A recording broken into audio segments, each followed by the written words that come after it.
Yo quisiera que leyera el artículo 2 de la Constitución, presidente, encargado. Artículo 2 de la Constitución. Venezuela se constituye en un Estado democrático y social de derecho y de justicia, que propugna como valores superiores de su ordenamiento jurídico y de su actuación la vida, la libertad, la justicia, la igualdad, la solidaridad, la democracia, la responsabilidad social y en general la preeminencia de los derechos humanos, la ética y el pluralismo político. Es todo, presidente. Gracias, secretario.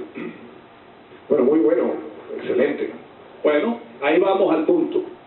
El principio de la preeminencia de los derechos humanos es un mecanismo precisamente establecido por el constituyente para ponerle límites al ejercicio del poder público, precisamente para evitar que tanto el Estado como sus funcionarios incurran en abusos, en atropellos, en delitos, etcétera.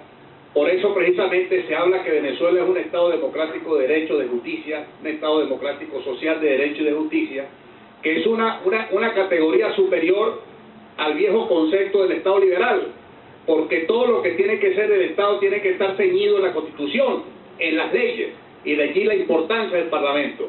Entonces, si nosotros estamos hablando que ese principio de la preeminencia existe en la Constitución, uno de los problemas de fondo es que precisamente a Leopoldo López le han retardado su juicio.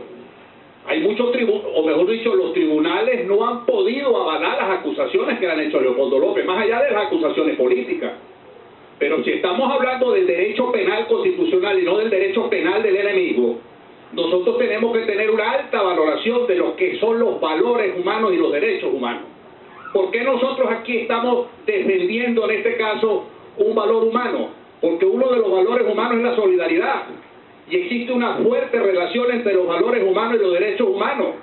Cuando nosotros tenemos una pobre concepción de la persona y de su entorno, en este caso el mundo, lógicamente que se va a construir, o la vida que se construye, se conforma en un ambiente político, ético, económico y social muy pobre, donde no caben entonces los defensores de los derechos humanos. Nosotros somos diputados electos por el pueblo, y en consecuencia, por antonomasia y por nuestra propia naturaleza, somos defensores de los derechos humanos. Somos defensores del derecho de la diplomacia parlamentaria incluso. Y ese es uno de los conceptos que a lo mejor es difícil de entender, más allá de las críticas que podamos hacer a sociedades de países desarrollados, porque lo digo aquí con propiedad, los derechos humanos también se violan en la democracia. Los derechos humanos se violan en España, se violan también en los Estados Unidos, se han violado en Cuba, se han violado en la Federación Rusa ante la Unión Soviética, se violó en la Alemania nazi, se ha violado en Inglaterra, en cualquier parte del mundo se violan los derechos humanos. ¿Por qué nosotros le damos importancia a ese concepto de los derechos humanos? Porque una democracia plena se garantiza o se legitima en la medida en que se garantice, se promueven y se respeten los derechos humanos. Cuando no existe ese cartabón fundamental en una sociedad, poco podemos nosotros poner un Estado al servicio de la comunidad. Desde el mismo momento en que se pone en preso a un alcalde en ejercicio, más allá de los conceptos políticos que ustedes puedan tener, pero es un alcalde en ejercicio. ¿Ustedes creen que en otras partes del mundo, en donde tienen una connotación precisa de lo que significa y la importancia que significa un alcalde, eso no va a tener una resonancia? Claro que tiene una resonancia y tiene una importancia. ¿Por qué entonces los diálogos que se han restablecido entre los Estados Unidos y Cuba, uno de los aspectos fundamentales que Cuba en este momento está desarrollando ha sido la liberación de 53 presos políticos? Y uno de los elementos fundamentales para el restablecimiento de las relaciones entre Cuba y los Estados Unidos ha sido precisamente el establecimiento de una mesa de diálogo para discutir el tema de los derechos humanos, porque los derechos humanos son universales, van mucho más allá de las cosas políticas. Ha sido una de las conquistas del socialismo democrático precisamente. ¿Y qué cosa? Que estamos aquí discutiendo por una decisión del Parlamento español, por el Senado chileno y por el Senado colombiano. ¿Y por qué no entramos a reflexionar que esos países han vivido terribles dictaduras, guerras civiles que incluso en Colombia nosotros apelamos y acompañamos a ese proceso de paz? ¿Y por qué está sucediendo que esos parlamentos están tomando decisiones de esta naturaleza? Porque saben precisamente que el discurso de la guerra, la lógica de la guerra, cuando sustituye el discurso de la dimensión política, las sociedades entran en un mundo de suma cero donde nadie gana, y eso es lo que nosotros tenemos que evitar aquí. Cuando el mundo entero, cuando los parlamentos del mundo entero toman esta decisión, nosotros tenemos que analizar las cosas desde el punto de vista de nosotros, de la sociedad que nosotros queremos construir. El presidente Maduro llegó y dijo que iba a revisar las relaciones entre Venezuela y España. Llamó a su embajador allá a que precisamente estableciera una conversación exacta y precisa de las disconformidades que señala el presidente Maduro en relación con la decisión del Parlamento. Pero bueno, esta es una decisión que simplemente responde a las vísceras, no es una decisión que corresponde a un hombre de Estado. ¿O es que acaso se olvida que en la faja petrolífica del Orinoco, entre PDVSA y Repsol, hay inversiones extraordinarias en la faja petrolífica del Orinoco? ¿Por qué no se dice que más de 200 millones de pies cúbicos de gas se están produciendo entre Repsol y PDVSA? Y vienen entonces y establecen un criterio y un discurso retórico y visceral que no es propio de un jefe de Estado. Un presidente no puede estar peleándose con el mundo entero. Mañana puede ser otro parlamento, mañana puede ser otra comunidad la que exprese su opinión en relación con los derechos humanos, y no pueden llevar entonces en el torrente sanguíneo del odio y del reencontronio a un enfrentamiento histórico entre sociedades que buscan precisamente el perfeccionamiento del ser humano. Esa es la razón de fondo, el principio por el cual nosotros aquí ejercemos nuestro derecho como defensores innatos de los derechos humanos, dentro del ejercicio de una diplomacia parlamentaria que hoy día existe y sucede.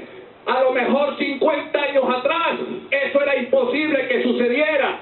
Aquí se habla de la Declaración Universal de los Derechos del Hombre, pero no nos damos cuenta que producto de ese documento histórico trascendental salieron pactos de diversas naturalezas, los pactos civiles, los pactos políticos, pero también salieron los pactos en la defensa de los derechos económicos, sociales y culturales, porque partimos de ese principio, que si se violan los derechos no solamente es el derecho político y el derecho civil, se violan también los derechos.